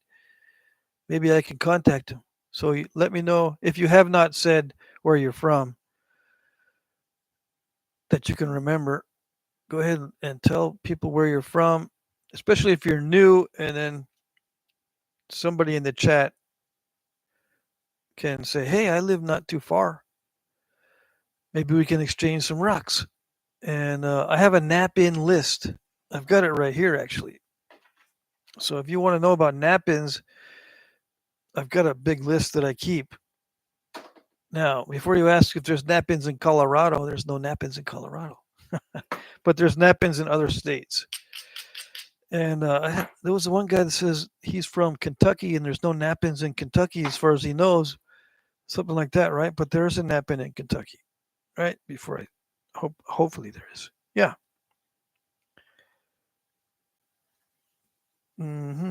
There's actually more than one nap-in in Kentucky. I don't have the old Mulkey nap-in and artifact show date yet. If anyone has the date for old Mulkey in Tompkinsville, Kentucky, it was in May 18th last year. I don't know about this year. Hopefully we didn't miss it. Yeah. Red River Gorge nap-in in Stanton, Kentucky. What does it say here? To be announced 2025. It was in September of last year. Okay. Red River Gorge nap-in. These two are in Kentucky. So in case the person who sent me the email is lurking in the background, there are nap-ins you can go to in Kentucky. Now, Some of these index cards are thicker than others, and I think there's two of them stuck together, but there isn't. Okay. So if you want to know if there's a napping in a particular state, just ask me or look in the comment sections of my videos. I have that list in the comment sections. What do you do if your cat swallows your pencil? Use a pen. TJ says, do you have any tips on how to thin spalls into bifaces? Yeah, just look and see what I did with this one on the live stream. That's my tips. Because it started out as a spall, basically like a chunk off of a chunk off a piece of chert that got heat treated, which is a spall, and then I napped it down into a little biface. So the first half of this live stream shows it, and many of my videos show how to do it. Midbar says Meadview, Arizona, near where they pick up river rafters from the Grand Canyon. That's where he lives. Ed Gould says originally from Sturgis, now Colorado Plains. Adirondacks, New York. Knife River, Flint Heaven in North Dakota, says Buckskin is where he's from. Yes. Yeah, Marty lives right near the Flint River chert supply, or not Flint River, Knife River Flint supply. Why does a giraffe have such a long neck? Because his feet stink. Ralph Snyder. Alan, what does Peach Pit Obsidian look like? It's got kind of a pink sheen to it. I don't know. I was napping some of the Peach Pit Obsidian, and I didn't notice anything different. I think I'm not napping it at the correct angle to get the sheen. Or does it have a sheen to it? I think it does have a sheen to it, or something unusual about it. I forget what the unusual thing is. Let's see. Smoky clear with copper specks. Smoky clear with copper specks, says Alan Cole. That's what Peach Pit is. Okay. Ferdo Joe says Midbar. I was in the Hoover Dam once. Awesome. Keith says Alan used to be a comedian in his former life, and all the jokes transferred over. Ralph says, yeah, sounds like it's some beautiful obsidian. Yeah, I need to examine it more closely because I didn't notice any specks in the piece that I was napping the other day. Yeah, it just looked like regular obsidian, regular high grade obsidian, which is just either partially translucent or smoky. Yeah.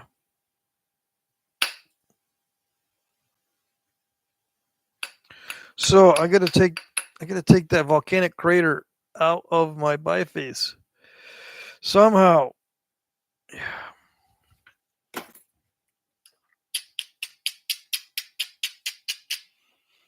Can you see?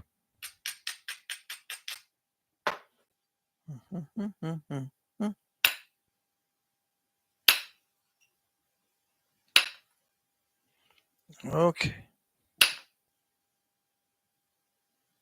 Let's see where this is going.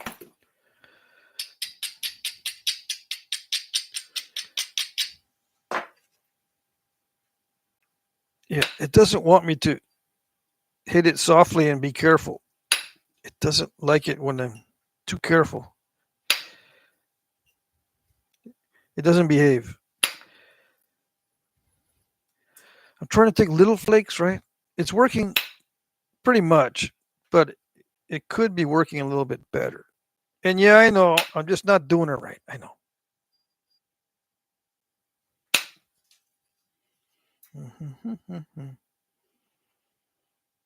When am I going to start doing it right? Probably never. Yeah, it's because people want me to do it right. Yeah. I'm not going to do it right because people want me to do it right. Oh, almost did it.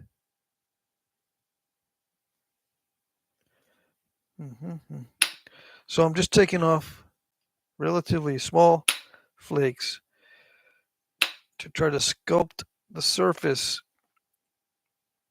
without hitting it too hard and risking breakage. Yeah.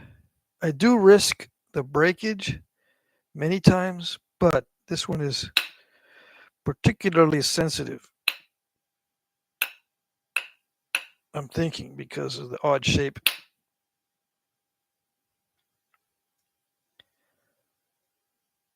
And I've got some weird stuff going on the other side. Opposite the crater. Yeah.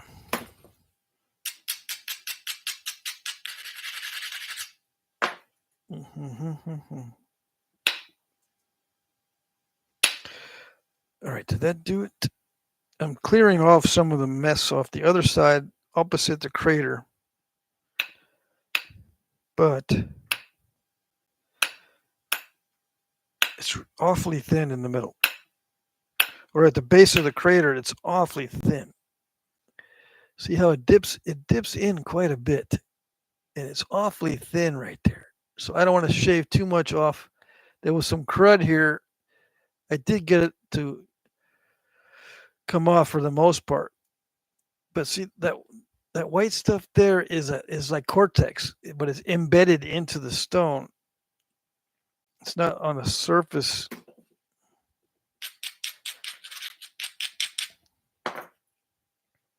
Okay, let me get the file out. That's usually what I need to smooth the edges a little bit more to make them more stronger, to make them stronger for the next critical strike. It kind of did it. Almost. We're getting closer.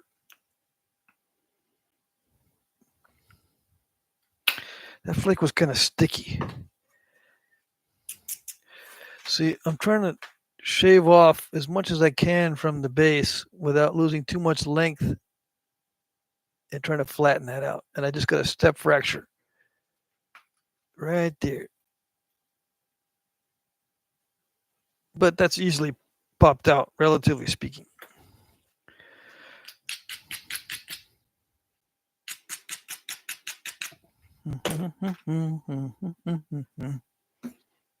Let's see. Do we have poppage? Yeah, I popped it out. How did I do it? You'll have to watch some of my other videos to see how I pop out step fractures. You can't see it from here, although you might be able to zoom in. Yeah. Are we still live? Yeah, we've got like 20 minutes left. 20 minutes to get your questions, comments, and complaints posted in time.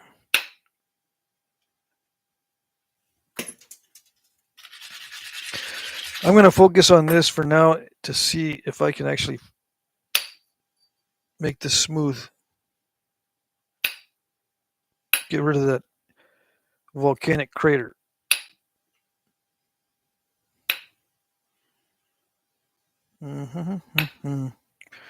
So, what do we talk about? What do I talk about while I'm focusing on this? I don't know. I can't have a bunch of dead air. Yeah. Got to talk about something. Oh, yeah. I got to get the file. I got to use the file on this. Let's see. Let me go all the way to the end of the chat. Keith says, yep, I seen your thumbnail, Jake. I'll watch the video after the live stream. Aaron Wilson says, a good friend of mine has a new lady friend. He requested a green heart-shaped point, so I'm napping a 7-Up bottle bottom. Awesome. Tommy Taylor says, I got to watch Jake finish that obsidian point after the live stream. Alrighty. Canadians send us all their cold. They can stop any day now. Yeah. Gulf Coast Napping says, yes, sir. And thanks, Alan. By the way, the larger your piece, the more time you want to try it out. Dry it out. Oh, I see. Talking about heat treats? Okay.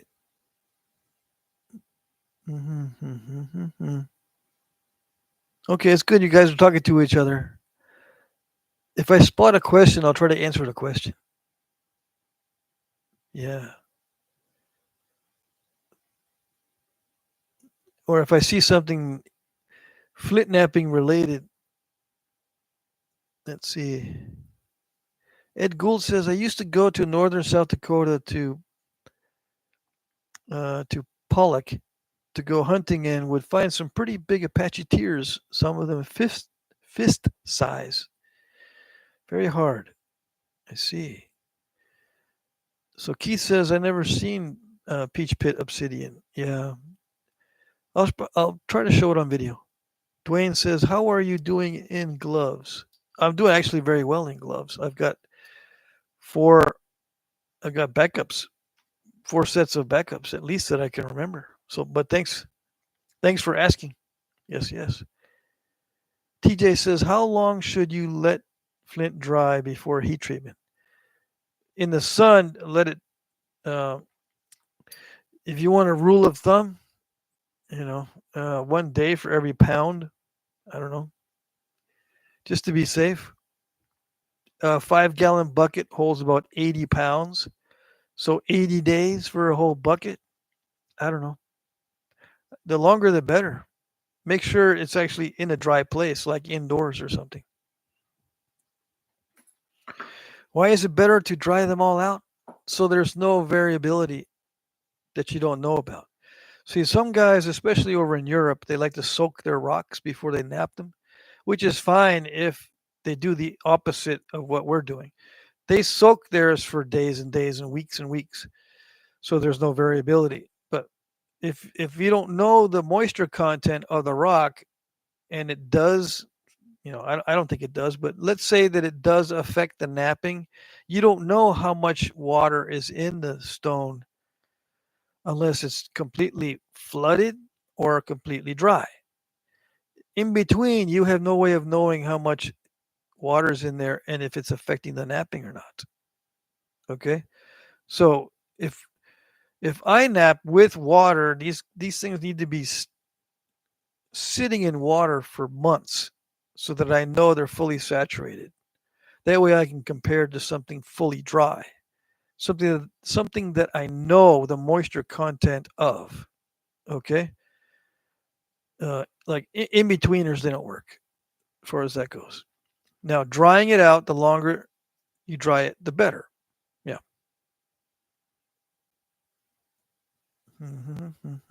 That way, there's not any doubt. If you start getting like less than 1 day per pound in drying time, I don't know. But it also, I think it depends on the shape of the stones too. If they're thin and not round chunks, they dry out faster. So you can probably work out a good rule of thumb. I don't know. I can't think of a good rule of thumb off the top of my head for chunkers versus flat flakes. Less than a half-inch thick. Flakes less than a half-inch thick. I'm trying to think here. Maybe we should use the same rules as we use for wood, drying wood, because you go by thickness in the wood and the density of the wood and stuff like that.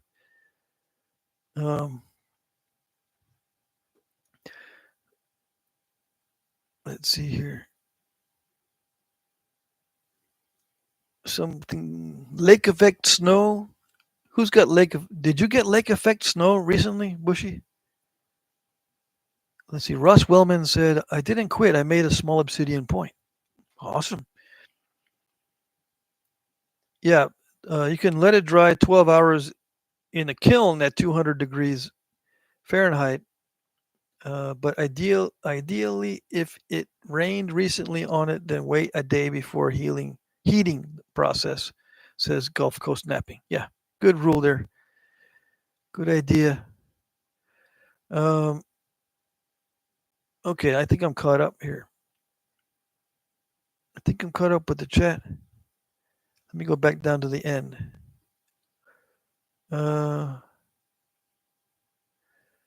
Let's see. Mike Mason says, Aaron, I live for finding new colors of glass at work. Awesome. Let's see. Ed Gould says bricklayers would wait for weeks before building a fire in a new fireplace and small fires to start. Yeah. Mike Mason says, I'll be looking for rocks deeper in the creek and the lake water now. Aaron Wilson says, Fertile Joe, nice. I have a spot at an old ghost town I go to that has just about every color of bottle glass you can imagine. Piles of old broken bottles. That sounds great. Ellen Cole asks, why are giraffes so slow to apologize? It takes them a long time to swallow their pride. Alrighty. Alan with the jokes. Yes, yes. I asked for it. I said, in previous live streams, if you got the jokes, put them up. Post them. Okay, does that work? I hope that worked and didn't ruin it. I'm starting to flatten that out. Yes. Oh, I've got an incomplete step fracture. Or an incomplete fracture called a step fracture. Yeah. Okay.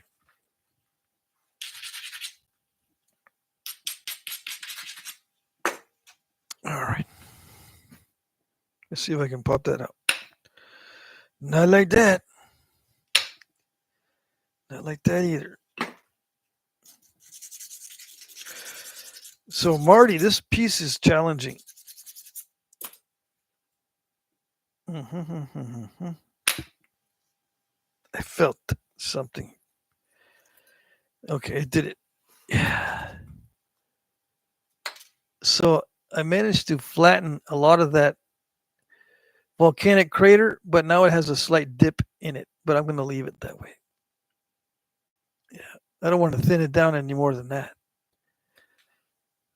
Well, not on the live stream anyway. Not on video because I don't have enough focus to make sure I don't break it.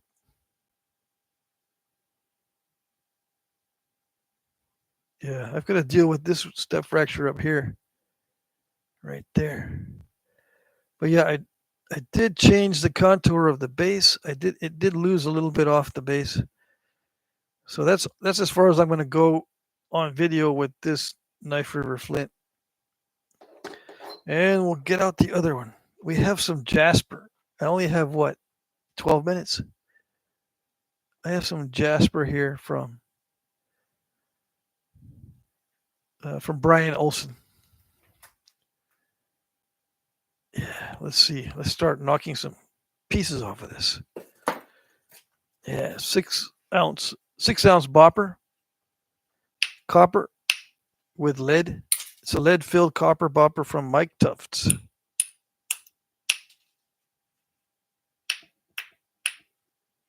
Yikes. It looks tougher. It looks tough, right? It's actually tougher than it looks.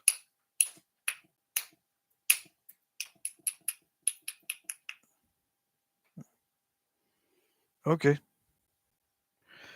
I don't know what to do. It's kind of flat on one side and turtlebackish on the other. Yeah. Of course. But the flat side doesn't look like it's all that great as far as quality of material. All right. So I'm going to switch to indirect percussion just so I can be more accurate with the strikes. Yeah. I think the bopper would make it easier to knap but it wouldn't be accurate, and I would take too much risk.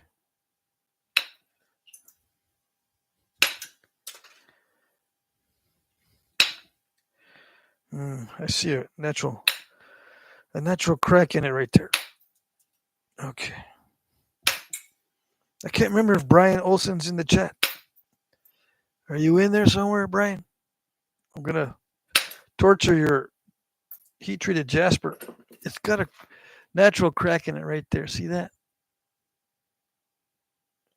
Which means I'm gonna nap that out, which makes it probably narrow.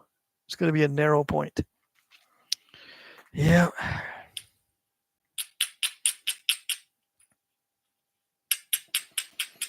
I can just go with the shape for now and not try to correct it and make it symmetrical. I'm just going to remove the defects and then see what I got after I remove the defects. It's going to be all wonky.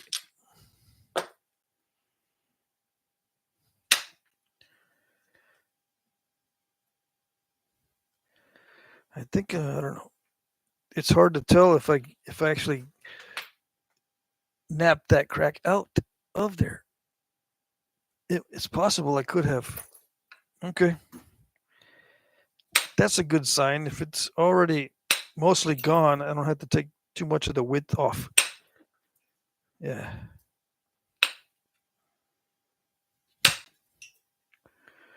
Well, that's not good. There's another natural crack in it right there. I just napped right into there and it's step fractured, but it's not a step fracture. It's a natural crack in the stone. And I've got some boogery areas right there. See those crystals? So I got to try to nap that out. Let's see. All right, so that's what that looked like. Yes, we're getting there. It didn't reach all the way across. Of course. It stopped just before the step fracture. Or just before that natural crack, of course, creating a land bridge. See that? I was hitting it from the other side, trying to do both the crystal pocket and the step fracture, but it stopped before it got to the step fracture. Just like a little booger head. Yeah.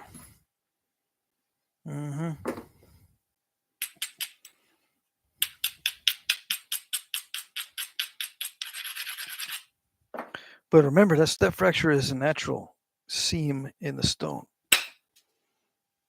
Okay, I think I'm losing power. No, I need to use the bigger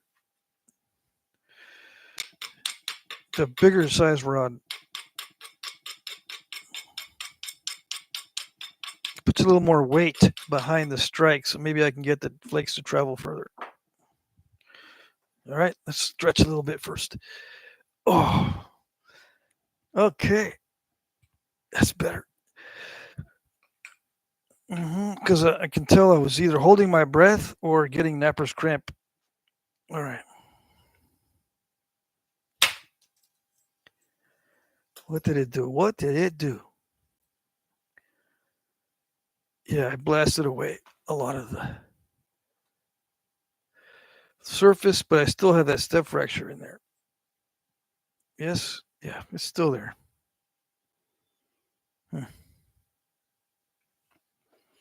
See, I took a flake from here down through there, but it just barely skimmed the edge of that step fracture and didn't take it out. It didn't do it.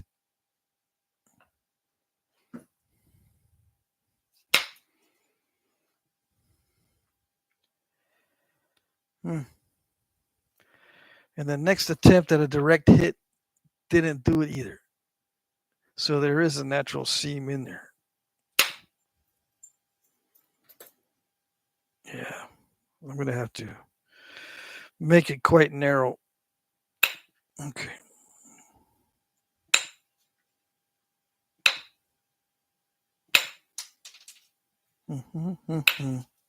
Hold on. I'm trying to remove some really thick areas on the edge here.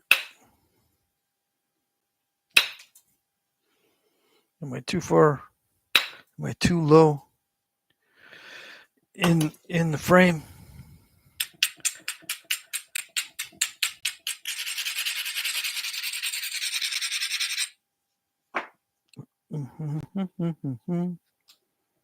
Let's see.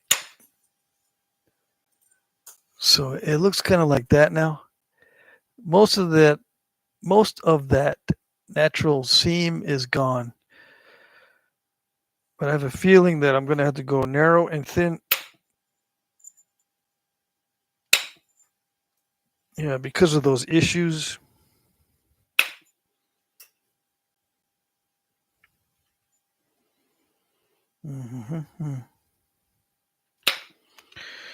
Dang it, some of these areas are not that easy.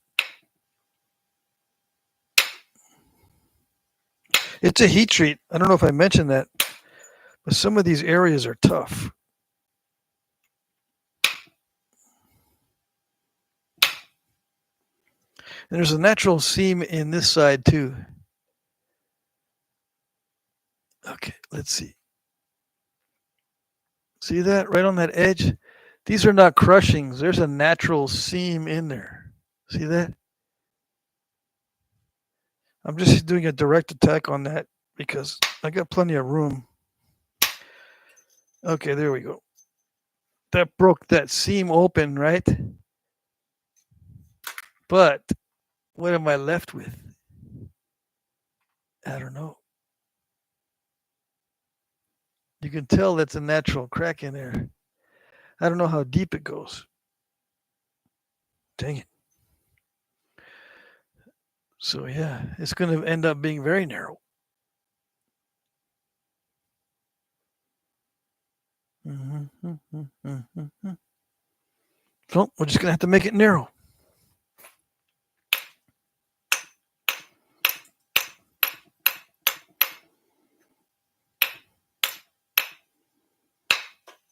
Oh, dang. Crack. That cracked a lot. Now, sometimes it's the heat treatment that cracks it, right? It puts natural, no, not natural, but it puts cracks in the stone. I'm not sure what this is. If these cracks are pre-existing, or if the heat treatment did something bad to it also.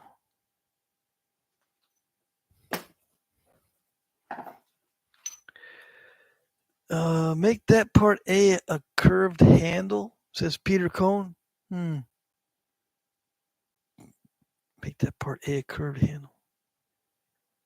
Let me see. What did I miss here? Alan Cole asks, what did the elephant say to the naked man? How do you breathe through something so small?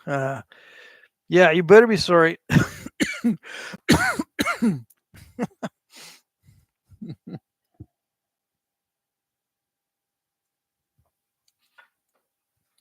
Let's see.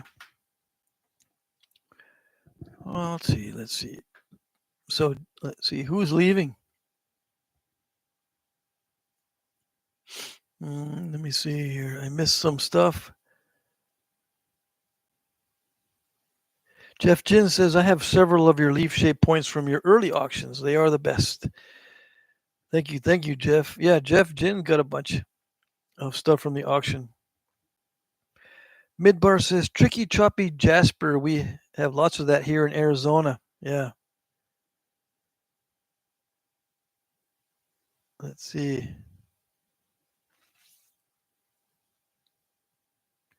Dwayne Griffin says, it amazes me how skilled you are at napping, Patrick. Oh, thank you. It amazes me too. I don't even know how I do it. I thought I was the only one. Somebody's raiding the fridge. Yeah, flat on one side and turtleback on is okay. Mike Mason says flat on one side and turtleback is my glass bottle bottom start. Yeah.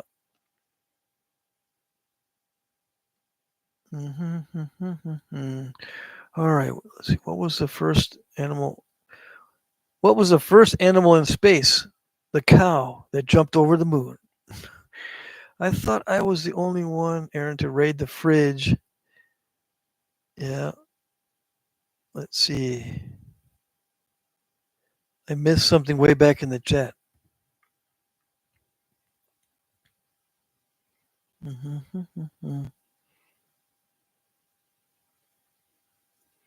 Aaron Wilson says, Fertile Joe, I'm in Nevada. We have hundreds of ghost towns with dumps. Also have a wonderful variety of cherts and agates and obsidians that are native. Interesting.